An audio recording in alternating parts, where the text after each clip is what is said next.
sudah haid atau tidak, sudah hamil atau tidak, ya. Maka kalau terjadi haji, maka ada pendapat yang dilakukan oleh ini. Kata Syekh Al-Bukhari, "Qadaratul haid ada haidhan haram di ayat sabiqah wa yunasabat bil haid." Maka cerainya wanita yang haid dalam keadaan dia haid ini haram berdasarkan ayat yang terdahulu dan dengan apa yang telah sah dalam Sahih Bukhari Muslim dan yang lainnya dari Abdullah bin Umar radhiyallahu taala anhu. Jadi ada kisah yang terjadi pada zaman Rasulullah SAW dari hadis Abdullah bin Umar radhiyallahu taala anhu bahwa dia mencerai istrinya.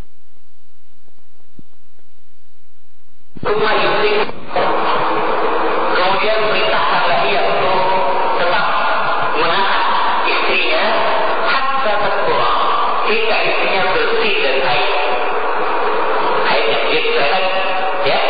Summa tahira, kemudian dia haid yang kedua.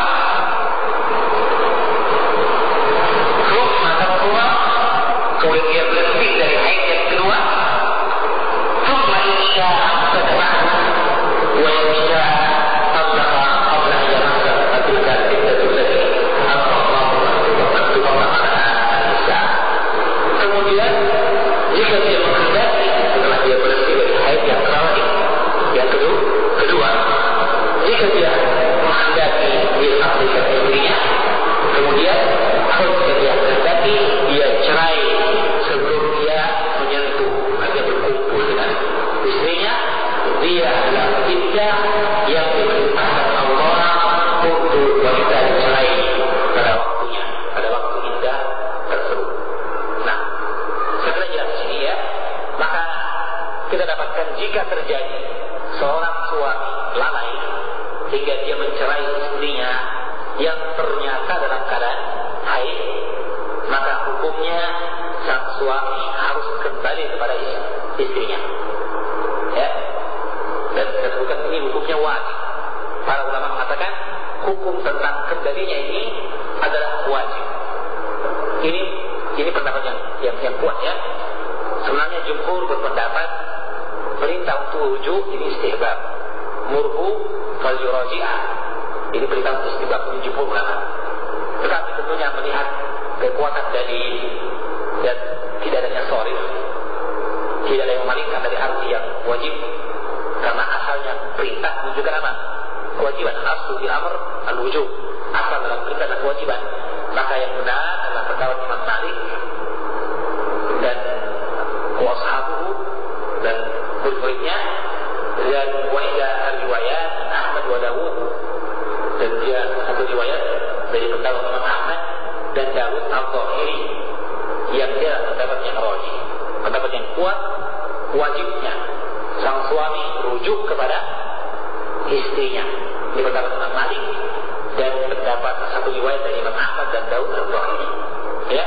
Dan telah disebutkan bahwa para ulama dari Imam Malik mengatakan jika sang suami tidak mau rujuk kepada istrinya, maka hakim memaksanya, ya.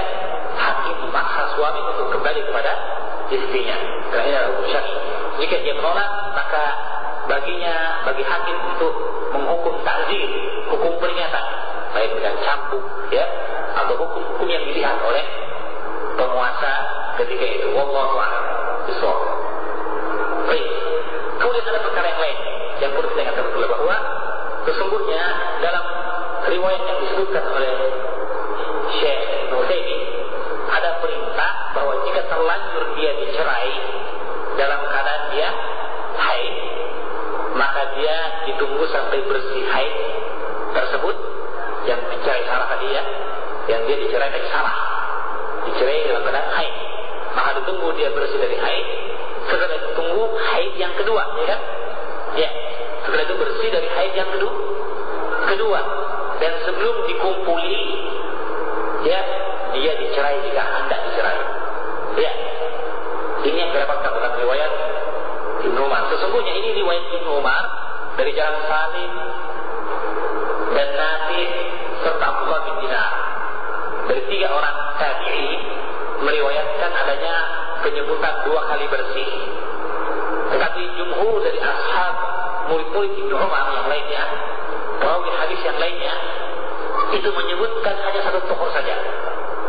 Itu Nabi mengatakan murhu falyuraji'ha, perintahkan dia untuk rujuk kepada istrinya, kemudian dia menahannya hingga dia bersih dari haid tersebut, dan setelah itu sebelum dia menjimainya maka dia cerai jika dia inginkan.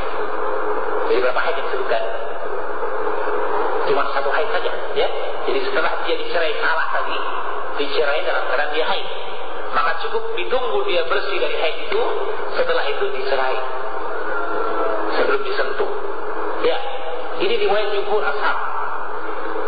Ya, dan karena itu kemudian terjadi khilaf di antara para ulama. Sebagian mengatakan kalau begitu yang benar adalah riwayat dari jumhur. Itu apa? Riwayat yang mengatakan hukum asal adalah satu kali saja. Ya, adapun riwayat yang lain itu syad, ganjil. Ya, riwayat yang lebih kuat, lebih banyak mengatakan bahwa cukup satu kali bersih dari haid. Kalau begitu riwayat yang mengatakan dua kali bersih dari haid ini ditinggalkan. Pendapat yang lain mengatakan tidak, justru wajib menanti dua kali bersih dari haid. Ya, dan itu adalah pendapat yang dipilih oleh Ibnu Taimiyah. Dia mengatakan kalau dia dicerai setelah bersih dari haid yang pertama saja, ini tidak sah dan juga bid'ah. Ini kata Ibnu Taimiyah. Jadi dia mengambil asal apa? Riwayat Nabi Salim dan Abdullah bin Dinar bahwa dua kali bersih. Jelas ya? Seorang yang kepada maksud dua kali bersih. Dua kali bersih adalah bahwa ketika dia dicerai ketika haid, ditunggu bersihnya satu kali. Setelah ditunggu lagi dia haid, kemudian ditunggu haid yang kedua berarti, kemudian ditunggu lagi dia bersih dari haid, yang berarti dia bersih yang kedua. Ini katanya riwayat yang lebih kuat menurut sebagian ulama. Mana yang benar dari pendapat ini? Maka Allah al-Qasab yang benar adalah apa yang dipilih oleh sebagian ulama, yang dia adalah pendapat Imam Abu Hanifah dan Imam Ahmad, bahwa mereka mengatakan kedua riwayat ini diamalkan. Tetapi dengan pembatasan bahwa adalah istihbab, sunnah hukumnya menunggu dua kali bersih dari haid, itu istihbab. Tetapi jika dia ingin untuk mencerainya setelah dia bersih dari haid yang pertama, ya, yang dia cerai lagi ketika sedang haid itu, setelah dia bersih dari itu dan tanpa menyentuh sebelumnya, maka boleh, jaiz, boleh dia cerai sesuai dengan riwayat jumhur, riwayat kebanyakan perawi dari Ibnu Umar. Ya, adapun jika dia mau menunggu sampai dua kali bersih, maka itu adalah bentuk istihbab, bentuk yang utama dan disunnahkan. Dan ini pendapat yang diberi oleh Syekh Mustafa Al-Adawi dalam penelitian yang akan bisa kita bertolak, terus memperolak, ya. Baik. Jadi kalau begitu, telah kita uraikan tentang permasalahan kewajiban suami untuk rujuk kepada istrinya. Juga telah kita bahas bahwa jika dia hendak mencerai, kapan dicerainya? Boleh setelah dia bersih dari haid yang pertama, boleh. Dan jika dia menunggu bersih dari haid yang kedua, maka itu adalah perkara yang mustahab. Kemudian kata Syekh Ibnu Taimiyah, kalau tallaqa ar-rajulu imra'atahu wa hiya haidun fa huwa athimun. Jika seorang laki-laki mencerai istrinya dalam keadaan haid, maka ia berdosa. Wa alaihi an yatuba ila Allah Ta'ala, dan wajib bagi dia untuk bertobat kepada Allah Subhanahu wa Ta'ala, karena dia telah melanggar larangan. Dan ingat, begitu kuatnya perintah untuk mencerai wanita pada masa dia menghadapi talaknya, hingga Allah mendahulukan perintah dengan kata ya ayyuhan Nabi, menyebutkan kedudukan Nabi. Ya, dan jika Nabi yang dia begitu banyak amal solehnya, amal ibadahnya, yang dia hamba Allah yang utama, diperingatkan untuk tidak berbuat, apalagi umat beliau, makanya perkara besar, ya. Maka orang yang melakukannya berdosa, wajib baginya untuk bertobat.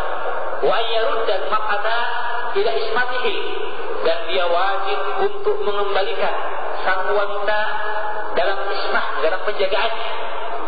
Kalau itu telah menjadi istrinya, yutalliqaha talaqan syar'iyyan muwafiqan li amrillah wa rasulih, agar dia mencerainya dengan cerai yang syar'i, yang sesuai dengan perintah Allah dan Rasulnya. Fayatrukaha ba'da raddiha hatta tasra min hayrati allati talaqa fiha, hingga dia pun nanti membiarkan istri tadi setelah dikembalikan kepadanya hingga ia bersih dari haid yang tadi dia dicerai. Itu haid yang pertama. Hingga dia bersih dari haid yang pertama. Kemudian dia haid lagi, haid yang kedua. Kemudian dia bersih dari haid yang kedua, maka jika dia kehendaki, dia pun tetapkan sebagai istrinya, tidak jadi dicerai. Dan jika dia hendak, dia pun cerai, tetapi sebelum dia disentuh. Ya, ini hukum asal. Nah, sekarang ada masalah yang lain yang dibahas oleh para ulama, yaitu seputar masalah jika suami tadi mencerai istrinya dalam keadaan dia haid. Ya, telah kita ketahui bahwa dia wajib untuk rujuk. Kemudian yang kedua bahwa dia harus bertobat kepada Allah. Kemudian yang ketiga, dia mengembalikan sang istri kepada keadaan sebagai istrinya tetap. Ya. Dan jika dia ingin cerai, maka dia tunggu sampai bersih dari haid yang pertama, boleh dia cerai kemudian sebelum disentuh. Ya. Atau jika dia mau yang pertama, dia tunggu sampai haid yang kedua dan bersih dari haid yang kedua, kemudian dia cerai sebelum disentuh. Nah, pertanyaan yang berikutnya adalah bahwa ketika dia cerai setelah bersih dari haid yang pertama, jawazan, atau yang kedua istihbaban, jika dia cerai, apakah ini dianggap cerai yang pertama? Ya, salah satu.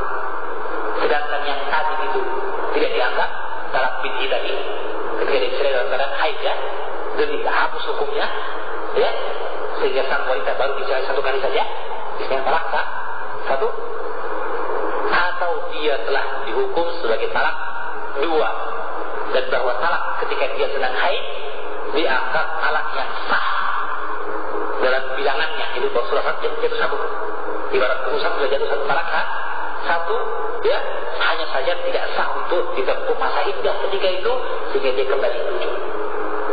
Ya, nah ini ada khilaf di antara para ulama.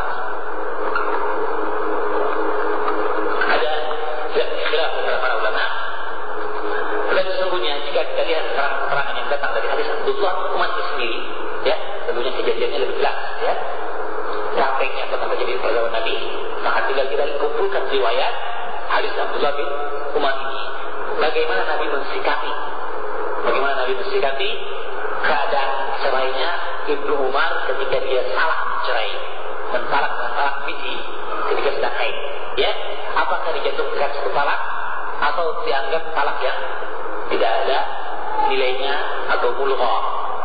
Jadi, ya, maka berdasarkan perang yang ada, kita dapatkan bahwa sesungguhnya dia dianggap sebagai talak yang pertama ketika dicerai dalam keadaan dia haid. Kalau begitu, ketika dicerai setelah bersih dari haid yang pertama atau yang kedua, dia adalah talak berapa? Talak dua, tidak ada yang lain. Nah, ini bahaya berarti, ya. Apa dasarnya? Ini disebutkan dengan hadis Sahih Bukhari nomor 5253. Saya sudah kitab, ya, ditambahkan dari terjemahan Indonesia. Dalam hadis Sahih Bukhari nomor 5253, pada hadis Abdullah bin Umar ini didapatkan bahwa Abdullah bin Umar berkata, "Usibat alayya bitatbiqatin." Di akhir hadisnya dia mengatakan bahwa akhirnya dihitung bagi saya sebagai satu talak. Talak yang mana? Talak ketika dia mencerai istrinya ketika sedang haid. Kemudian usibat alayya bitatbiqatin. Ya. Dan kata sahabat, usibat alayya diangkat satu, dihitung satu, tentunya kembali kepada keterangan Nabi. Ya, marfu hukumnya. Meskipun dia berkata sahabat. Siapa yang menetapkan bahwa dia talak satu adalah siapa? Rasulullah. Ya, sekarang itu juga ini dihitung sebagai satu talak pada saya. Ya, demikian dalam riwayat Bukhari nomor 5253. Dalam riwayat yang lain nomor 5252 sebelumnya beliau ditanya oleh perawinya, muridnya, ketika ditanya, apakah dia dihitung sebagai talak? Itu talak ini dari talak ketika sedang haid. Apakah dia dianggap dihitung dari talak? Maka berkata Ibnu Umar, sama. Jadi apa? Berkata itu sama. Jadi apa? Sama. Ya. Dalam riwayat Bukhari yang lain berkata Ibnu Umar, "Awa'aita in ajiza istahmaqa?" Apakah engkau menyangka jika dia tidak mampu atau istahmaqa atau dia bodoh? Oh ya, dia ada apa? Istilahnya idiot. Istahmaqa. Artinya bahwa apakah engkau menganggap orang yang mencerai itu tidak mampu atau idiot? Jadi dia orang yang waras. Kalau begitu hukumnya hukum sah talaknya. Itu satu. Ya. Dan dalam riwayat Imam Ahmad disebutkan dengan sore berkata Ibnu Umar, "Na'am." Atau tasab kata Ibnu Umar, "Na'am." Ya. Ini tegas berarti bahwa yang dihitung satu talak. Dalam riwayat At-Tayalisi berkata tersebut, "Fa'ata Umar an-Nabiy sallallahu alaihi wasallam fadzakara dzalika lahu faja'alaha wahidah." Maka Umar bin Khattab, ayah dari Ibnu Umar, datang kepada Nabi dan mengabarkan kepada beliau, faja'alaha wahidah. Maka Nabi menjadikannya satu talak satu. Jelas ya? Tinggal buat At-Tayalisi nomor 68, hadis 48. Nah, ini tegas menunjukkan kepada kita bahwa kalau begitu talak yang dijatuhkan ketika sedang haid juga terhitung talak satu. Kalau begitu, jika ada talak berikutnya, maka disebut dia talak dua. Ya, dan berlakulah hukum talak yang ada berikutnya. Ya, tentunya selama di dalam talak satu dan talak dua, sang wanita belum boleh meninggalkan rumah suaminya. Ya, ada pun jika dalam talak tiga, talak baik, maka dia meninggalkan rumah suaminya. Ya. Jadi kalau begitu, ini jelas ini perkara yang ditambahkan dalam talak ini, ya, yaitu bahwa sang wanita, sang laki-laki dianggap dengan talaknya ketika dia mencerai istrinya ketika haid sebagai talak satu yang sah. Ya, jadi kalau begitu jadilah seseorang jika akan mencerai istrinya. Ya, oleh karena itu Syekh Qasimi dalam kitabnya Tafsir Al-Karimah yang ditakhrij oleh Syekh Ali Hasan mengatakan bahwa sesungguhnya ketika akan mencerai istri ada perkara-perkara yang harus diperhatikan.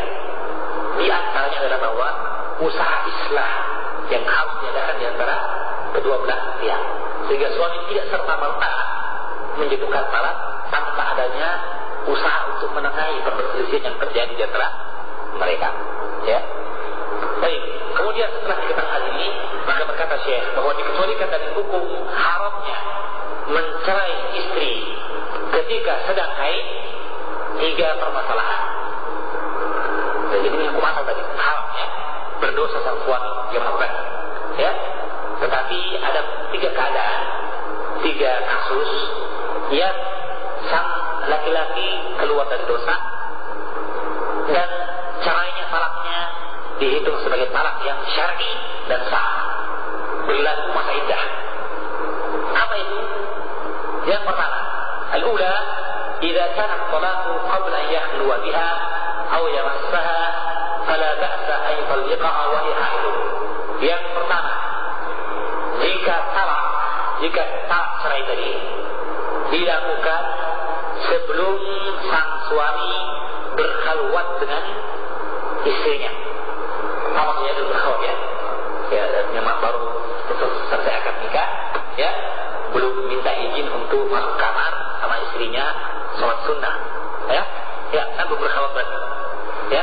Kalau dia belum berkhawat seperti ini, kemudian sang suami mengatakan, kamu saya cerai, maka ini boleh, sah, meskipun ternyata istrinya sedang haid. Dan kenapa? Karena dia belum berjumpa, berkumpul dengan istrinya. Tidak ada permasalahan bahwa dia sedang haid atau apa, ya. Maka, ya. Kenapa? Karena untuk wanita yang seperti ini, hukumnya hanyalah bahwa tidak ada iddah sama sekali. Setelah dia diceraikan, setelah akad itu tadi, dia boleh pindah acara ke tempat yang lain dan dinikahi oleh laki-laki yang lain tanpa ada waktu iddah. Ya? Jadi di kejadian pertama, jika salah terjadi sebelum sang suami berkhalwat dengan istrinya, atau jalan sah, dia belum menyentuhnya, dia berkhalwat tapi berkhalwat yang tidak menyentuh dia. Ya misalnya tadi cuma datang minta izin sholat, boleh keluar setelah sholat minta cerai, dia mau cerai istrinya, ya, dan belum ada waktu senggang untuk khalwat dan menyentuhnya, ya. Atau sudah ada khalwat, sudah ada bersendiri, tetapi belum ada waktu menyentuhkan, kayaknya orang segakan. Ya, tentu yang maksud itu kan jelas, ya. Dia ada menyentuh, mengecut dan sebagainya, itu lain, ya. Ada menyentuh adalah jima. Belum ada kesempatan untuk itu, ya. Maka jika itu terjadi, jika talak dijatuhkan dalam keadaan seperti ini, ala bahasa tidak mengapa untuk mencerai istrinya dalam keadaan dia haid. Kenapa tidak? Kenapa? Li'annahu la iddata 'alaiha hinaidin. Karena wanita yang seperti ini pada hakikatnya tidak ada iddahnya. Tidak ada iddahnya. Maka tidaklah disebut bahwa dia bertentangan dengan ayat fatalliquhunna li'iddatihinna. Karena ayat mengatakan cerailah mereka dalam keadaan mereka menghadapi masa iddah, mendapatkan masa iddah yang jelas. Sedangkan dia punya masa iddah, ya kan? Boleh setelah dia cerai ketika itu dia pindah, misalnya yang ada misalnya perempuan, ya, terus dicerai selain putus, ya, padahal sudah terlanjur acara, kemudian sang bapak mengatakan, ya, siapa yang mau nikah aku, ya, maka ada yang lain dari ikhwan yang sudah masih bujang, ya, saya saja Pak, gimana saya nikahkan, ya, tadi saya nikahkan, maka sudah dibuat akad nikah baru, setelah dicerai sah. Karena sang orang itu tidak punya masa iddah. Kenapa? Belum berkhalwat dan belum bisa jelas, ya. Ini kalau yang pertama. Saya tidak tahu apakah terjadi atau tidak, ya. Yang kedua, asalnya idza kana haidu fi halil hamli. Jika haid yang terjadi dari sang istri itu terjadi pada masa kehamilan. Telah kita bahas dahulu tentang mungkinkah wanita yang hamil mengalami haid. Bahwa hukum asal tidak mungkin. Hukum asal tidak mungkin. Tapi terjadi keanehan, terjadi keganjilan syurut pada wanita, sehingga ketika dia sedang haid, hamil juga mengalami haid. Tapi dengan syarat bahwa haid yang ada adalah haid yang betul-betul seperti keadaan sebelum dia hamil. Adapun sekedar keluar darah, kandungan pertama, kedua, ketiga, keempat, tapi bulan pertama, bulan kedua, bulan ketiga, tidak ada darah sama sekali. Tiba-tiba bulan kelima ada, itu bukan dianggap sebagai haid, ya. Tetapi kalau sejak kandungan pertama sampai ke-9 dia keluar darah seperti darah haid pada waktu masa haidnya, atau dalam sifat seperti darah haid sebelumnya, maka barulah disebut dia bahwa keadaannya haid. Berarti dia meninggalkan sholat dalam hal ketika dia haid. Tetapi kalau hanya temporer saja, tiba-tiba dan sebagainya, maka dianggap dia darah rusak.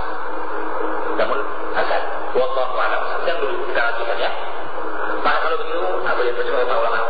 Kalau begitu, maka kalau terjadi seorang wanita sedang hamil, dia dicerai oleh suaminya, ternyata juga sedang haid, maka tidak mengapa dia dicerai dalam keadaan haid dan sah perceraiannya. Kenapa? Karena intinya bukan pada haid, tapi pada kehamilan. Ya? Kenapa? Karena dia punya masa iddah. Apa masa iddahnya? Melahirkan. Jika dia melahirkan, habislah masa iddah. Ya? Adapun haid yang timbul itu dan dianggap tidak ada hukumnya. Meskipun tetap dia tidak boleh sholat, tidak boleh puasa saja ya, dan wajib mengganti apa yang wajib dari puasa, bukan apa yang tidak wajib dari sholat. Sudah jelas ya? Baik. Keadaan yang terakhir, idza kana talaqu ala iwadin.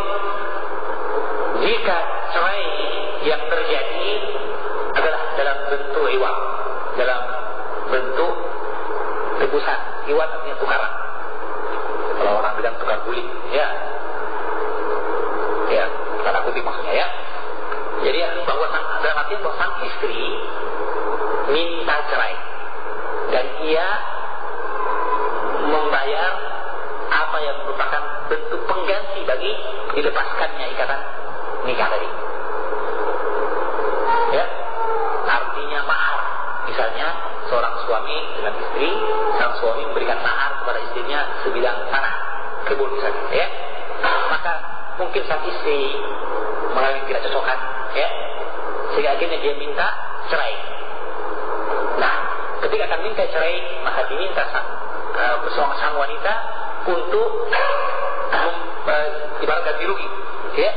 Karena sebenarnya hak talak itu, hak cerai itu di tangan siapa? Di tangan laki-laki.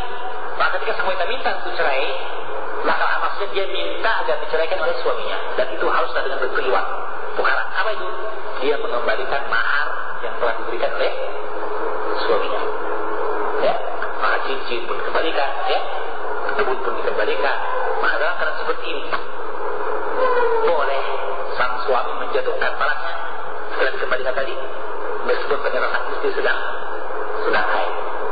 Ya, kata Syekh Ibnu Utsaimin, dalam keadaan seperti ini tidak mengapa seorang suami mencerai istrinya dalam keadaan haid. Boleh dicontohkan contohnya. Misalnya, contoh kasusnya adalah bahwa di antara pasangan suami istri terjadi perselisihan, ya, maksud di pasangan suami istri mengalami perselisihan, niza usul isyara, dan jeleknya pergaulan, muamalah antara mereka, ya, tidak baik. Setiap malam terjadi perang, lebih perang kira-kira misalnya, ya, maka terjadi perang di antara mereka, tidaklah tercipta akan diharapkan dari pernikahan, mawaddah warahmah, ya. Maka saya khudul zawju iwadan lifardiqha, maka sang suami kemudian mengambil penukaran dari istrinya dengan syarat dia harus mencerai istrinya. Maka ini dibolehkan, meskipun artinya cerai tersebut dibolehkan meskipun sang istri sedang haid. Apa dalilnya? Dalilnya adalah hadis riwayat Bukhari dari hadis Abu Bakar Abbas radhiyallahu ta'ala anhu tentang istri dari Thabit bin Qais bin Shumash. Thabit bin Qais bin Shumash datang kepada Nabi, istri beliau Thabit bin Qais, yang dia berkata, ya Rasulullah, inni ma a'tibu alaihi fi khuluqin wala dini, walakin akrahu al-kufra fil Islam. Dia berkata, wahai Rasulullah, sesungguhnya aku, kata istrinya, sesungguhnya aku tidak menyalahkan dia pada agama maupun akhlaknya. Maksudnya, agamanya baik, akhlaknya juga baik. Walakin akrahu al-kufra fil Islam. Jadi aku takut kekafiran dalam Islam. Kekafiran apa maksudnya ini? Bukanlah kemurtadan, tapi kufur asyir, yaitu pengingkaran akan kebaikan suami. Karena tidak adanya hubungan yang baik yang terbina dengan rapi di antara mereka, alias tidak cocok, ya. Jadi tidak dikhawatirkan, karena dimakan adalah dua perkara penyebab kebanyakan wanita menghuni neraka. Apa itu? Ikfirna syakwa wa ta'khudul asyir. Mereka ikfirna syakwa, banyak mengadu, mengeluh dan mengingkari perbuatan baik. Wa yakfurna asyir. Maksudnya yakfurna asyir bukan mengingkari perbuatan baik bapaknya, bukan, tapi suaminya. Tidak sabar, tidak lapang dada, dan tidak bersyukur akan hal yang diberikan oleh suaminya dari kebaikan. Ya kata Nabi, lawasan taida idahum ad-dahra thumma ra'at minka syai'un qalat wallahi ma ra'aitu minka khairan qat. Jika engkau berbuat baik kepada mereka sepanjang masa, kemudian melihat dari engkau perbuatan yang tidak tepat, tidak sesuai dengan mereka, mereka akan berkata, demi Allah, wahai suamiku, kamu tidak pernah berbuat baik padaku. Maka ini kufur asyir, yang dia penyebab masuk neraka bagi wanita. kecil besar. Maka berkata istri dari Thabit bin Qais bin Syummas, saya akui agamanya serta akhlaknya, tapi saya khawatir dari mengingkari perbuatan baik dari suami saya karena tidak cocokan. Maka berkata Nabi kepada beliau, Aturjina alaihi hadiqatah, apakah engkau mau untuk mengembalikan kebunnya? Kebun siapa? Kebun Thabit bin Qais. Itu kebun untuk mahar. Qalat na'am. Berkata sang istrinya, ya, saya kembalikan. Maka Nabi mengatakan, kalau begitu iqbal hadiqah, wahai Qais, kamu harus terima kebunmu kembali, itu milikmu lagi, bukan milik istrimu, ya. Dan watalliqha tasdiqatan, dan kamu harus mencerai istrimu satu kali cerai. Jelas ya? Maka dijatuhkan cerai pada istrinya dan diambil iwab. Ini disebut khulu atau iwab, talak iwab, cerai dalam bentuk tukar. Ya. Baik. Dalam hadis ini kata Syekh Ibnu Utsaimin, Rasulullah sallallahu alaihi wasallam tidak bertanya kepada istri dari Thabit bin Qais apakah dia sedang haid atau bersih dari haid. Oleh karena itu menunjukkan bahwa berarti sifatnya berlaku umum, yang berkedudukan pada haid awal. Ya, tarkul istifsal fi maqami ihtimal yanzilu manzilata al-umum fil maqam. Kaidah itu ulama bahwa tarkul istifsal, tidak adanya rincian di maqam al-ihtimal, di tempat yang ada kemungkinan ihtimal. Seperti di sini ada kemungkinan istri dari Thabit haid, ya, ada kemungkinan haid, kemudian juga tidak haid. Nah di sini Nabi tarkul istifsal, tidak bertanya, langsung berkata ya, cerai saja, ya. Maka Nabi tarkul istifsal, tidak bertanya rinci kepada istri dari Thabit. Dan ada kemungkinan bahwa dia dalam keadaan haid, maka itu menunjukkan yanzilu manzilatal umum fil maqam, kita bawakan keterangan menjadi keterangan umum. Kalau begitu cerainya sah secara umum, baik dia haid maupun tidak haid. Jelas ya? Ya. Maka ini keterangan yang tegas yang tampak dari ini. Itu sisi pertama. Sisi yang kedua kata Syekh, ولأن هذا الطلاق استداء من المرأة عن نفسها. Kedua, selain keterangan dari hadis Nabi tadi, yang kedua, sesungguhnya cerai dalam bentuk ini, cerai dalam bentuk tukar tadi, bukan tukar binggol ya. Cerai dalam bentuk tukar tadi, sesuai bentuk istidah, itu apa? Tebusan. Ibarat sang istri membayar tebusan, ya, membayar jaminan yang dengannya suami akan mencerainya, istidah, ya.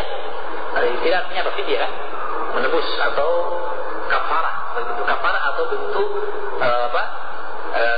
ya tebusan. Kalau tawanan perang, dia menebus dirinya untuk dibebaskan, kan? Begitu, ya. Dia bentuk tebusan dari sang wanita untuk dirinya. Jadi dia minta itu. Nah kalau begitu dibolehkan adanya hukum cerai tadi meskipun dia dalam keadaan haid karena hajat dari sang wanita. Jadi dia yang minta, istilahnya kan dicerai ketika dalam keadaan haid ini terlarang. Ini kan berkaitan dengan hak sang wanita, perlindungan kepada sang wanita agar dia tidak menunggu terlalu lama karena masa iddahnya. Ya, disangka dia hanya 3 kali bersih dari haid, ternyata dia sedang hamil, akhirnya menunggu 9 bulan, kan kelamaan, kasihan dia. Ya, maka ini bisa jadi bentuk terlalu lama bagi sang wanita. Nah, ketika dia tanazul, dia minta diceraikan segera, maka dia bentuk tanazul. Ibaratnya dia tidak menuntut lagi haknya. Yang dia sebenarnya dihormati, dijaga, diberikan wewenang pada suami untuk mencerai hanya ketika jelas iddahnya. Kalau tidak jelas, jangan dicerai, haram hukumnya. Itu hak sang wanita, bagaimana pada mereka. Tapi ketika mereka minta diceraikan, maka ibaratnya mereka sendiri tanazul, mereka tidak lagi menuntut hak yang ada pada mereka, ya, tidak lagi minta kewajiban dari sang suami, ya. Kalau begitu ada hajat maka diabaikan, larangan atau tidak bolehnya dia dicerai ketika haid. Yang kata lain, dia boleh dicerai meskipun dalam keadaan haid karena dia minta. Jelas ya? Kemudian disebutkan pula oleh Imam Ibnu Qudamah Al-Maqdisi dan Penyalubni juz yang ke-7, ya, di mana beliau mengatakan bahwa sesungguhnya larangan dari dicerainya sang wanita ketika sedang haid itu karena mudarat yang akan dirasakan oleh sang wanita karena panjangnya masa iddah. Sedangkan ketika dia khulu, minta diceraikan, maka tujuannya adalah untuk menghilangkan mudarat dari dirinya. Dia telah merasakan adanya mudarat yang timbul dari pernikahan mereka. Tidak mungkin lagi damaikan, ya. Jadi justru rumah tangga yang harusnya menjadi surga kepada mereka, ya, home, ya, baby jannati, berubah menjadi neraka, ya. Maka kalau begitu, dalam keadaan seperti ini, diadakanlah khulu tadi. Jadi khulu dilakukan untuk menghilangkan mudarat yang timbul dari hubungan yang jelek antara pasangan suami istri, dan bahwa ia harus bersanding dengan laki-laki yang dia benci dan tidak senang, yang dia khawatirkan dari bentuk kedurhakaan, dari bentuk maksiat dan pelanggaran syariat, ya. Maka kalau begitu tentunya akan lebih besar mudarat jika dia tetap dalam masa iddah yang panjang, ya. Maka dari sahabat, maka yang ini demikian ini mudarat yang timbul dari hubungan selama mereka masih suami istri lebih besar dibanding mudarat yang timbul dari masa iddah, masa penantian yang juga panjang. Tetapi tidak lagi dalam keadaan suami istri dalam ikatan kewajiban, ya, meskipun dia tetap tidak boleh keluar dari rumahnya, ya, sampai dia menyelesaikan masa iddah, ya. Tetapi bahwa bagaimanapun telah ada keadaan di mana mereka direnggangkan. Nah, mudarat dari masa renggang yang lama jauh lebih ringan dibanding mudarat mereka terus dalam satu atap yang dikhawatirkan dari bentuk-bentuk kedurhakaan, ya. Oleh karena itu Nabi Sallallahu Alaihi Wasallam tidak bertanya kepada wanita yang minta khulu, istilahnya khulu, ya, itu permintaan nikah, istilahnya kita gugat cerai dari istri disebut khulu dalam Islam, ya. Saya jelas. Yang terakhir maka Syekh Muslim mengatakan, adapun akad nikah bagi sang wanita dalam keadaan haid maka tidak mengapa, pada bahasa ini tidak mengapa akad nikah dalam keadaan haid, hukum asalnya adalah halal karena tidak adanya dalil yang larang. Jelas, ya.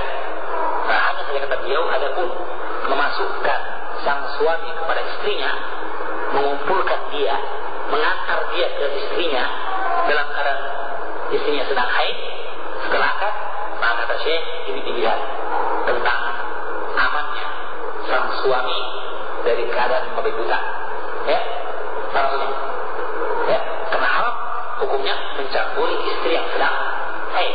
Maka jika kemudian ternyata sang istri atau sang suami mampu menahan syahwatnya, tidak dikhawatirkan dari perkara yang diharamkan, itu mencampuri wanita yang haid, maka dia boleh disatu kamarkan dengan istrinya. Tapi kalau dia khawatirkan tidak aman dengan hal itu, maka boleh buat sang istri setelah akad nikah kembali dulu ke rumah orang tuanya, ya, dijaga dulu, ya, jangan sampai ada serangan mematikannya, bahaya, ya. Kenapa? Karena pelanggaran perintah syariat, ya, irtikabul kabirah, dosa besar, ya. Maka ini perkara yang berkaitan dengan masalah itu. Lihat. Jadi sekali lagi, adapun hukum akad nikah ketika haid boleh, sah. Allah SWT. Jadi tidak mesti seorang yang lawan mengatakan, dek, kamu haidnya karena berapa? Ya, tidak mesti. Ya, kamu dah akadnya secepatnya kalau bisa, ya. Dan kalau ternyata dia sedang haid, apa boleh buat, ya, bersabar, ya. Allah SWT. Jadi kalau kita dari ikhwan dan akhwat, terutama kali ini, kita sudah selesai pembahasan kita, sudah menyelesaikan perkara yang ke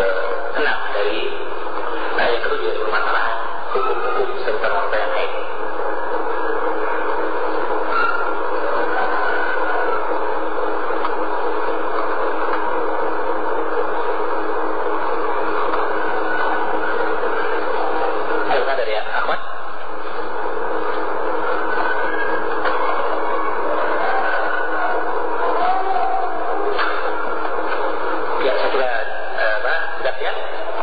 Mudah-mudahan kalau kita punya ulama.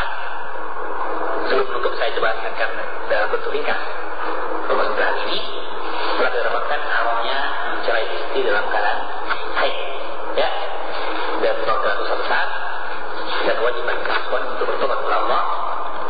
Di samping itu dia wajib untuk merujuk kepada istrinya, dan bahwa istri tetap dalam keadaan sebagai istrinya yang sah. Jika dia ingin mencerainya, maka dia harus menunggu sampai sang istri bersih dari haid ketika dia cerai dari. Jika dia telah bersih dari haidnya, maka dia boleh mencerainya, atau lebih utama dia menunggu sampai bersih dari haid yang kedua. Kemudian dia cerai dengan syarat sebelum disentuh. Jika sudah disentuh, maka dia harus menunggu sampai haid lagi dan bersih dari haid, kemudian dicerai sebelum disentuh. Ya, itu untuk masalah-masalah ini dikecualikan dan tentu saja bahwa hukumnya jatuh talak satu. Jika talak berikutnya, maka ya talak kedua dan ketiga tentu saja. Kemudian dikecualikan dari hukum asal ini tiga keadaan. Pertama, wanita yang dicerai sebelum berkhalwat dengan suaminya atau sebelum dicampuri oleh suaminya. Maka dalam keadaan seperti ini dia tidak punya masa iddah, maka boleh dicerai meskipun dia sedang haid. Dan boleh setelah cerai itu langsung melaksanakan akad nikah langsung dengan orang lain saja, ya, atau mungkin dengan suami yang berikut yang tadi, ya, dengan syarat bahwa kenapa? Karena bahwa dia tidak punya masa iddah sama sekali.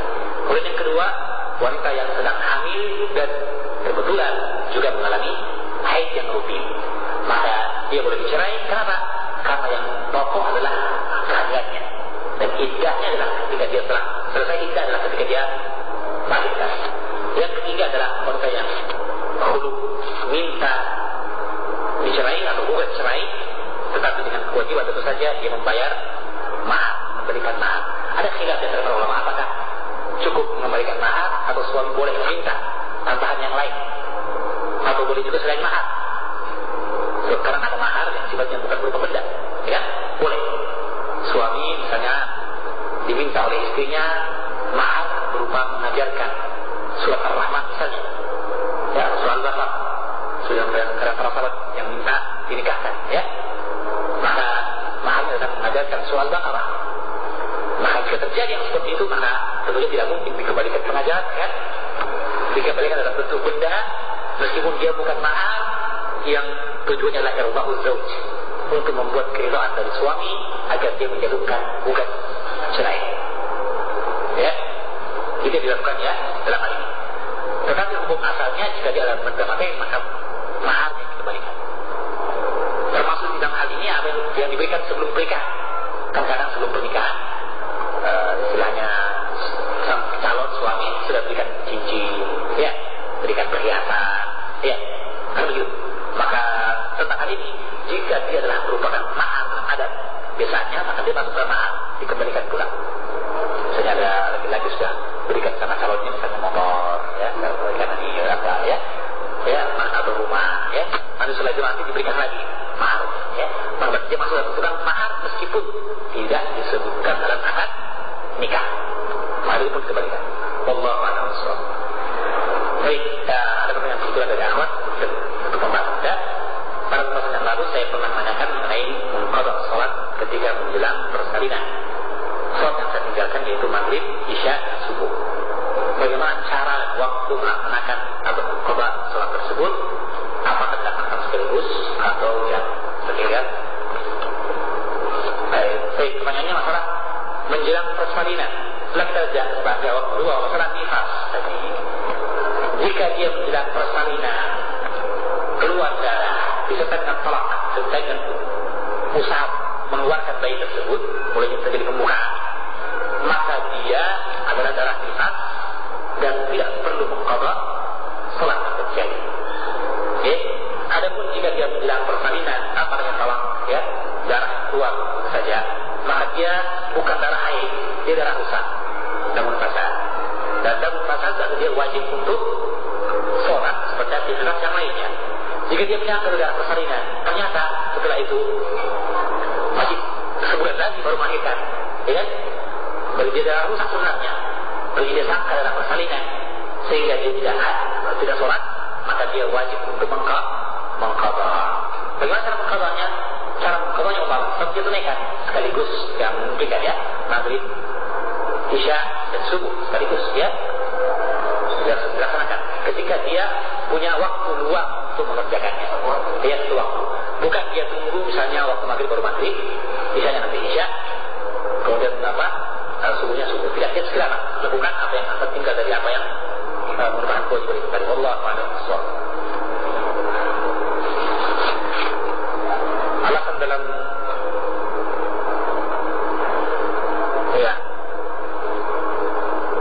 alasan dalam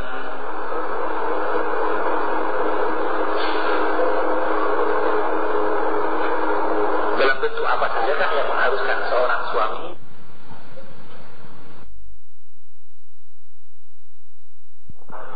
ketika menceraikan, maka tentunya seorang suami hendaknya berhati-hati dari bentuk dari bentuk laki-laki yang hanya kawin cerai hanya untuk mencicipi ya, hari ini orang Sunda, bulan depan orang Jawa Tengah ya, tahun berikutnya orang Belanda ya, makanya dawak dia hanya mencicip saja, ini tidak boleh ya, bukan ya. Tetapi jika kemudian terjadi keterangan sebagainya, maka dia boleh untuk mencerai. Bukan kita tahu hadis tadi yang mengatakan tahu dengan saya khairan berwasiatlah khairan dan baik, fa'innahunna qawlan lik, karena mereka diciptakan dari tulang rusuk. Maka jika engkau ingin meluruskannya, la taqimu kasartahu, kata Nabi. Jika engkau meluruskan, paksakan lurus tulang rusuk itu, engkau akan patahkan. Karena wa kasruhu faraquha, yang mematahkan tulang itu berarti kau cerai sang wanita. Jadi ada suami kan ingin maka istrinya bisa sejalan dengan apa yang dia inginkan. Ya? Nah, kalau dia paksakan, apa terjadi? Hanya dicari saja nanti ya. Dan belum tentu yang didapatkan berikutnya dari istri yang kedua sebanding dengan istri yang pertama. Maka dia harusnya pertama kali berkata, beda syarat tahu, jika kau biarkan tulang bengkok tadi, syarat tahu bahwa hewan engkau akan biarkan dia bengkok. Pada pada difasau sebelum misalnya kalau itu berwasiatlah kalau dengan baik. Artinya apa ya? Engkau harus bertoleran dan mendidik mereka dengan perlahan. Nah, yang kelembutan ya. Jadi itu yang disuruhkan pada menjadi bahwa dalam ini boleh dicerai. Ya, sebaliknya sang wanita dari mengancam dalam seorang wanita yang minta cerai, mimbai mabakti tanpa alasan yang benar, maka diharapkan baginya bau surga. Diharapkan baginya bau surga. Ya, maka ini juga perkara yang harusnya diperhatikan pula, bahwa ketika sang wanita minta cerai, maka tidaklah diperhatikan apa yang terbaik bagi keadaan dirinya. Ya, karena tujuan pernikahan adalah tujuan yang tentu saja untuk menjaga dirinya dari perkara yang diharamkan. Ya, ada pun ketika dari syariat saja dia tidak mau menjaga dirinya, gimana? Ya, jadi dari seorang ikhwan ya, di mana ada seorang wanita dari keluarganya yang ketika akan dijadikan suami akan nikah lagi, maka saat itu tidak terima. Ya, ini hal kita ya. Dia ada punya maksud dia dan untuk memberikan gambaran bahwa ini betul. Bahwa sang istri ini ketika suaminya akan menikah, dia minta cerai. Tidak siap untuk dia minta cerai, tidak mau dia tetap minta cerai. Akhirnya diceraikan oleh suaminya dan suaminya menikah lagi. Ya, dan akhirnya kemudian ternyata dia yang dicerai tadi sama yang dicerai akhirnya menjadi istri yang keempat oleh seorang laki-laki yang dia bos preman. Tahu tidak? Ya, ini bukan berarti acara pada waktu tidak terima kasih. Masalahnya bahwa harus lihat bahwa ternyata perkara syariat memberikan kepada kita jalan yang terbaik. Tetapi karena sempitnya pemikiran, ya, kurang bijaknya, namun dalam menimbang, akhirnya dia menolak. Apa yang terjadi? Yang terjadi akhirnya justru dia merasa menjadi kehormatan bagi istri yang pertama, menjadi istri yang keempat bahkan oleh seorang preman. Ya, Disebutkan oleh Pak Yaman tadi, bahwa itu keluarga saya. Keluarga saya. Saya tahu tuh, orang yang begini-gini. Lihatnya sekarang, subhanallah, dia kasihan sekali-kali. Nah, kita khawatir. Dia kemudian terjadi hal yang seperti itu, yang menimpa para wanita yang tidak berpikir dengan bijak dan menganggap adanya hukum syariat sebagai siksaan dan adab dari Allah Subhanahu wa Ta'ala. Jadi ada rahmat dari Allah Subhanahu wa Ta'ala. Kita berusaha untuk laki-laki menjaga kedudukannya, dan yang diinginkan dari keadaannya adalah mengharapkan dari Allah Subhanahu wa Ta'ala. Ya, baik. Jadi ini yang kita tambahkan ya. Jadi hukum asal bahwa dia boleh menikah. Kalau dia boleh mencerainya, wanita pun tentunya boleh khulu, boleh khulu, boleh. Itu hukum yang dibolehkan oleh syariat, bukan cerai. Tetapi ingat dalam bentuk yang jelas dan terang. Ya, jadi masalah tidak pentingnya rumah tangga yang baik dan harmonis ya. Dan ingat, bukan berarti bahwa yang harmonis adalah kehidupan rumah tangga yang penuh dengan bunga-bunga ya. Ya, karena bagaimanapun namanya rumah tangga pastilah pernah terjadi percekcokan ya. Maka percekcokan sekali sebulan itu bukanlah perkara yang menghilangkan dari bentuk keharmonisan rumah tangga ya. Itu yang berat pada percekcokan setiap hari ya. Maka ini berat ya. Maka perkara-perkara yang tidak mungkin lagi didamaikan, perkara-perkara yang terjadi dari bentuk penyimpangan dalam hal agama dan atau akhlak atau dalam masalah tidak adanya hubungan yang baik di antara mereka, ini perkara-perkara yang dibolehkan karenanya wanita mendudukan bukan cerai. Tetapi ingat bahwa terkadang penyesalan timbul pada akhirnya ya. Tidak ada penyesalan terjadi sebelum kejadian ya. Setelah kejadian berulang menyesal. Oleh karena syariat memberikan tuntunan dalam tahapan-tahapan. Jadi bagi laki-laki ada tahapan pertama memberikan nasihat, kedua memboikot di tempat tidur ya. Kalau perlu tidak pulang ke rumah ya. Kalau sudah tidak mempan lagi maka memukul. Asal pukulan bukan pukulan make fashion ya, pukulan mubarik, tidak boleh.